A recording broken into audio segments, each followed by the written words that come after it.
Moscow, two Tupolev 160 strategic bombers fly routine missions over Barents International Waters and the Norwegian Sea. Aircraft enter the area to complete their flight assignments, the Russian Ministry of Defense said Wednesday. The flight will last around 10 hours. After that, the crew will return to base.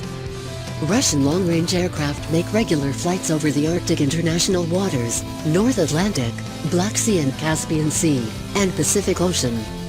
Aerospace Russia force aircraft with difficulty comply with the rules of using international airspace and avoid encroaching on other countries, said the Ministry of Defense. Tupolev 160 is a Soviet-designed strategic supersonic missile bomber with variable-shape wings.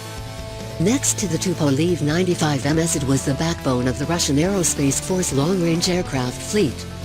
Its task is to achieve important targets in remote areas with nuclear and conventional weapons.